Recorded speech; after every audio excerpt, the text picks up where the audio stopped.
Hello guys, ganito pala yung PCX 160 road sync.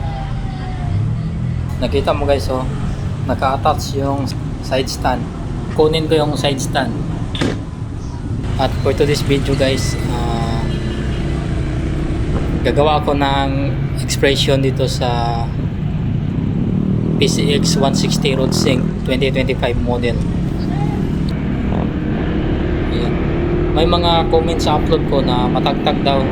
Siguro yung nasubukan niya, siguro yun siguro yung 2022 model, 2024 o yung 2025 guys, yung may baso na po yung shock niya sa likuran. Napakaganda talaga maglaro guys, pati yung suspension sa harap at likod, napakaganda guys. Kung gusto mo ng arangkada, ibibigay niya talaga guys. Kasi dati guys, yung maliit pa yung motor ko, hirap ako mag-overtake guys, lalo na po sa mga malalaking mga truck, yung mga trailer, yung sobrang haba guys, sobrang lakas kasi yung tatakbo. Yung maliit ko na motor, sobrang nahihirapan ako noon. Pero ito guys, hindi ka talaga mahirapan guys, kasi kung gusto mo ng power, ibibigay niya talaga guys. Inmax nga, yung turbo na Inmax guys, malakas daw yun kasi nakaturbo na, pero pagdating sa PCX guys, nako, iiwan yun guys. Subok ko na yun guys, iiwan talaga yung Inmax nito. May ipapakita akong video sa inyo guys. Itong video na to guys, hindi to sa akin. A few minutes later. Ito guys, round 1. Masasabi ko guys na yung turbo na Inmax, napakalakas talaga niya guys sa arangkada.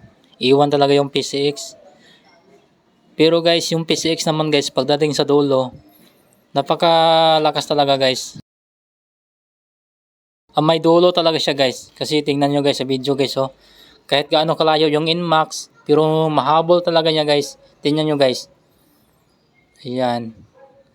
Sobrang lakas talaga guys. Sobrang lakas. Ang haba ng video na to guys.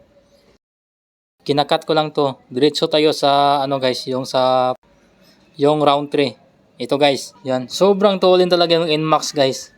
Napakatulin talaga sa starting. Iwan talaga yung PCX kahit anong gagawin niya.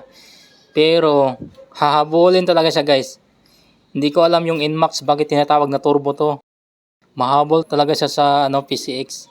Siguro guys sa engine siguro niya nila guys, kasi yung Inmax 155cc. Tapos yung PCX 160cc kasi to eh.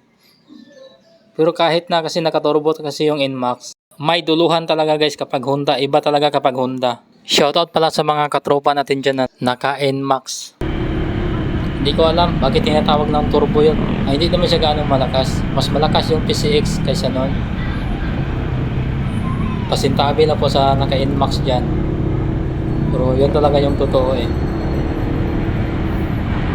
Kaya para sa akin guys, napakasulit po yung motor na to guys. Sa presyo niya na 158,000, napakasulit guys. Hindi ka talaga guys magsisi. Para sa akin lang po. Kasi yung U-box nito guys, napakalaki rin eh.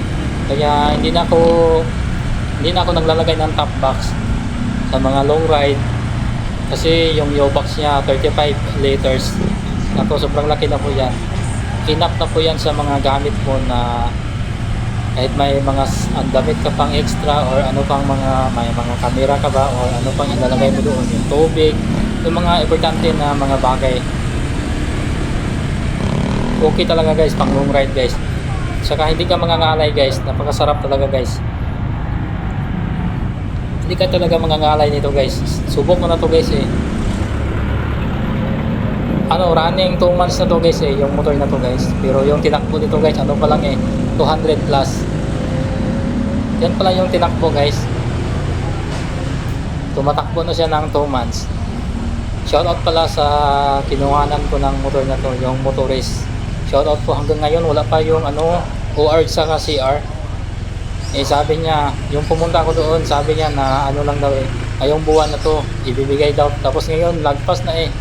Shoutout pala sa Motorist. I hope na makuha na po yung nito ORCR, para siyempre hindi na po tayo kabahan sa mga mga buhaya dyan, sa mga manguhuli dyan. Kung nakarating ka sa video guys hanggang dito, baka pwede na pong pahingi ng kahit like, share, and follow na rin guys, para lagi kang updated every time na may upload po ako. Salamat po, God bless. Salamat sa walang sawang panonood at pagsuporta sa channel ko.